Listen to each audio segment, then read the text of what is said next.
Retain हो रहा है। दूसरा पेशेंट जो है हाइपोकैलेमिया के साथ प्रेजेंट करता है। क्यों? क्योंकि अल्डोस्टेरोन का काम ही है सोडियम को रिटेन कराना, पोटेशियम को एक्सक्रीट कराना। और हाइपोकैलेमिया की वजह से पेशेंट के मसल में भी वीकनेस होगी। और दूसरा क्या होगा, पेशेंट को एरिथमिया हो सकता है और आपको फ्लैट टी वेव्स मिलेंगी, फ्लैट टी वेव्स मिलेंगी ईसीजी पर। यहां तक समझ आ रही है आप लोगों को? अब अगर आप दूसरा डिफेक्ट देखो, 17 वाला हो गया। दूसरा डिफेक्ट है हमारे पास 21 अल्फा हाइड्रोक्सिलेज डेफिशिएंसी और 21 हाइड्रोक्सिलेज डेफिशिएंसी। 21 हाइड्रोक्सिलेज डेफिशिएंसी में क्या होता है कि सेक्स हार्मोन ज्यादा हो जाते हैं ये, और बाकी सारे लोग जो भी एंजाइम 1 पे एंड करेगा उसमें सेक्स हार्मोन ज्यादा हो जाएंगे, और जो हार्मोन 1 से स्टार्ट होगा उसमें मिनरलोकॉर्टिकॉइड यानी कि एल्डोस्टेरोन ज्यादा हो जाएगा। क्लियर? ये बात आपने याद रखनी, टेक होम मैसेज ही यही है। जितना इसको रट्टा मार लो ये हर दफा आप भूल जाओगे। मैंने जितनी दफा इसको ट्राई की ना याद करने की, एंड पे मैंने सिर्फ अभी भी जब मैं इसको दोबारा देख रहा था, ये डायग्राम मेरे सामने आई तो एक दफा मुझे रिकॉल करने की जरूरत पड़ी। तो एक ही लाइन है इन पे मैंने लिखी हुई है कि अगर कोई, बहुत आसान लाइन है कि अगर कोई 1 पे, ये मैं ग्रुप में भी मैसेज कर दूंगा, 1 से स्टार्ट होता है तो मिनरलोकॉर्टिकॉइड एक्सेस है, 1 पे एंड हो रही है तो सेक्स स्टेरॉइड ज्यादा है। और अगर किसी एंजाइम में दोनों हैं, जैसे कि 11 हाइड्रोक्सिलेज है, तो 11 वाले में क्या होगा, फिर मिनरलोकॉर्टिकॉइड की भी एक्सेस होगी और सेक्स स्टेरॉइड्स की भी एक्सेस होगी। अब ये पेशेंट कैसे प्रेजेंट करेगा? आपके पास 12 साल का बच्चा होगा, प्रिकॉशियस प्यूबर्टी के साथ आएगा।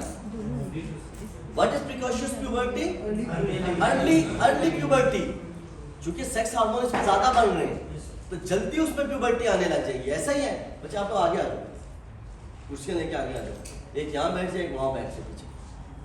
प्यूबर्टी इसमें जल्दी आ जाएगी। दूसरा क्या होगा, साल्ट वेस्टिंग होगी, साल्ट वेस्टिंग होगी ना इसकी। देखो एक ये ज्यादा है ना, बाकी तो कम, बाकी तो नहीं बन रहे ना। इसकी मिसाल इस तरीके से ले लो कि एक इतना सा पुलाव आप लोगों ने बनाया रात को, ठीक है, 6 फ्लैटमेट हो, ठीक है, और अब 3 बंदे हो, 3 में से मिसाल के तौर पे जमाल शाह ज्यादा खा गया सारा, बाकी 2 सोए हुए, तो बाकी 2 को तो कम मिलेगा कि नहीं?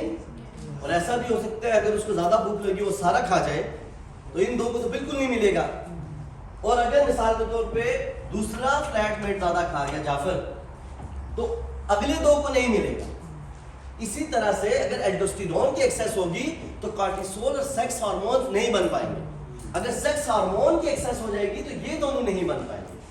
फिर एक तीसरी डिजीज है जिसमें ये भी ज्यादा हो जाता है 11 में, ये भी ज्यादा हो जाता है, उसमें कॉर्टिसोल नहीं बनता। ठीक है, अब सेक्स हार्मोन में क्या होता है, सेक्स हार्मोन जब ज्यादा हो जाते हैं, प्रिकॉशियस प्यूबर्टी होती है, एम्बिगुअस जेनिटलियाज होते हैं फीमेल में। क्यों भाई? क्योंकि एंड्रोजेंस प्रोड्यूस होते हैं यहाँ से क्या प्रोड्यूस होते हैं? एंड्रोजेंस। और एंड्रोजेंस क्या करवाते हैं? एंड्रोजेंस क्या करवाते हैं? अच्छा, फीमेल के एक तो जेनिटलिया जो होंगे वो एम्बिगुअस होंगे, यानी कि मेल और फीमेल में आप डिफरेंशिएट नहीं कर पाओगे। अगर फीमेल सेक्स होगा तो उसमें क्लिटेरोमेगली होगी, ठीक है, क्लिटोरोमेगली होगी, ठीक है। दूसरा, अच्छा ये एक बहुत ज्यादा इंपॉर्टेंट है, एम्ब्रियोलॉजिकली फेलस से क्या बनता है, जेनिटल रिज से क्या बनता है, जेनिटल ट्यूबरकल से क्या बनता है, ये सब आप लोगों ने याद करना है, रट्टा करना है सारा सही करके, ठीक है। दिस इज वेरी इंपॉर्टेंट, ठीक है। जेनिटल फोल्ड से क्या बनता है, जेनिटल रिज से क्या बनता है, फेलस से क्या बनता है, ये वगैरह वगैरह, ये सारी जो चीजें ना एम्ब्रियोलॉजिकल रिप्रोडक्शन के चैप्टर के अंदर फर्स्ट एड में एक छोटी सी डायग्राम, आज वीकेंड है, सिर्फ वो याद कर लेना आप लोग जाकर के, ठीक है, वो जरूरी करना है अलॉन्ग विद दिस। अच्छा वापस आते हैं इस पे। एक्सेस एंड्रोजन की वजह से क्या है कि प्रिकॉशियस प्यूबर्टी हो रही है, एम्बिगुअस जेनिटलियाज हो रहे हैं, सॉल्ट वेस्टिंग हो रही होती है, जिसकी वजह से पेशेंट हाइपोटेंसिव होता है। पेशेंट क्या होता है? हाइपोटेंसिव, उसका बीपी लो होता है, ठीक है। और पेशेंट में हाइपरकैलेमिया होता है। क्या होता है पेशेंट में? हाइपरकैलेमिया क्यों होता है? क्योंकि ये तो एल्डोस्टेरोन का काम था ना, सोडियम को एक्सक्रीट करना, पोटेशियम को रीअब्सॉर्ब करना, नहीं सोडियम को एब्सॉर्ब करना, पोटेशियम को एक्सक्रीट करना, सॉरी, ठीक है। तीसरे पे आते हैं 11 वाले, 11 हाइड्रोक्सिलेज डेफिशिएंसी।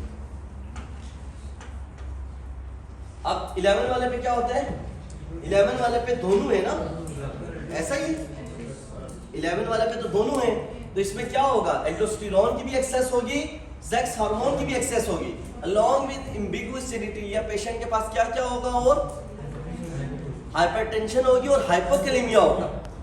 अब कोई बात नहीं, खैर है, विद दिस बेस नॉलेज हम क्या करेंगे, अब दोबारा से इनको स्प्लिट करके एक एक डिजीज को हम पढ़ने की कोशिश करेंगे। 17 अल्फा हाइड्रोक्सिलेज 1, 21 2, 11 3, तीनों में कंजेनिटल एड्रिनल हाइपरप्लेजिया होगा, तीनों में एड्रिनल ग्लैंड ज्यादा बड़ा हुआ होगा, ठीक है। अच्छा, अब 17 अल्फा हाइड्रोक्सिलेज में देखते हैं, नाम 1 से शुरू हो रहा है, इसका मतलब क्या है, एल्डोस्टेरोन ज्यादा है, क्या है, जब एल्डोस्टेरोन ज्यादा है तो बाकी सारे कम हैं, तो कॉर्टिसोल लो, कॉर्टिसोल एंड्रोजन कम, तो लेट प्यूबर्टी आएगी इसमें, ठीक है। उसमें अर्ली प्यूबर्टी थी, इसमें लेट प्यूबर्टी आएगी। कॉर्टिसोल कम है तो इसकी वजह से एचसीटीएच ज्यादा होगा।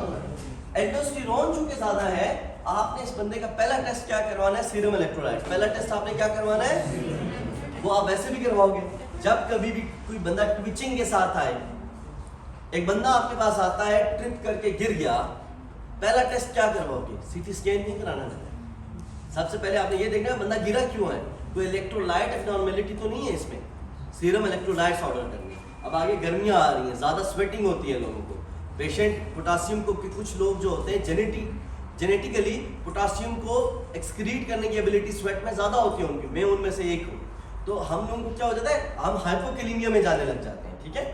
तो उसकी वजह से क्या होता है, मसल की ट्विचिंग स्टार्ट हो जाती है।